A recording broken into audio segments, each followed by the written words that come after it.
दक्ष police news, पहिले खाकी मग बाकी। IPS सुधाकर पठारे यांचं अपघाती निधन झालंय। तेलंगणातील श्रीशैलम इथून ते नागर कुर्लूनकडे जात असताना त्यांच्या कारचा अपघात झालाय आणि त्यामध्ये त्यांचा जागीच मृत्यू झालाय। सुधाकर पठारे हे ज्या गाडीतून प्रवास करत होते त्या गाडीची ट्रक सोबत धडक झाली आणि हा अपघात झाला। सुधाकर पठारे हे 2011 बॅचचे IPS अधिकारी आहेत। सुधाकर पठारे यांच्या अपघातामुळे महाराष्ट्र पोलीस दलावर शोककळा पसरली। सुधाकर पठारे सध्या मुंबई पोलिसांमध्ये पोर्ट झोनचे DCP म्हणून कार्यरत होते। सुधाकर पठारे हे ट्रेनिंगसाठी हैदराबादमध्ये गेले होते।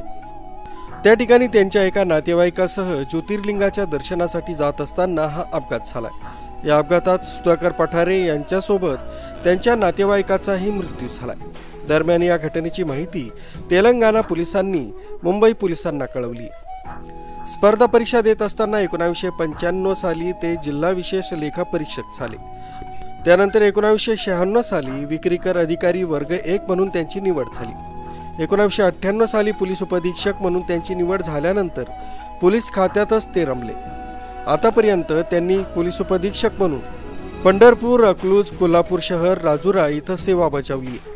त्यांनी राज्यात अनेक ठिकाणी सेवा बजावली।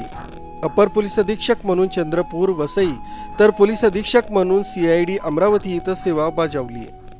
पोलीस उपायुक्त म्हणून मुंबई, ठाणे, पुणे, वाशी, नवी मुंबई, ठाणे शहर या ठिकाणी देखील त्यांनी सेवा बजावली। SP डॉक्टर सुधाकर पठारे यांनी पोलीस खात्यात सेवा बजावताना संघटित गुन्हेगारी, तडीपारी, MPDA अशा प्रतिबंधात्मक कारवाईचा धडाका लावला होता।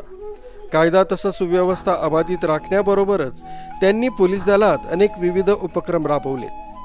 सुधाकर पठारे यांच्या निधनामुळे महाराष्ट्र पोलीस दलावर मोठी शोककळा पसरली। न्यूज ब्युरो, दक्ष पोलीस न्यूज, मुंबई।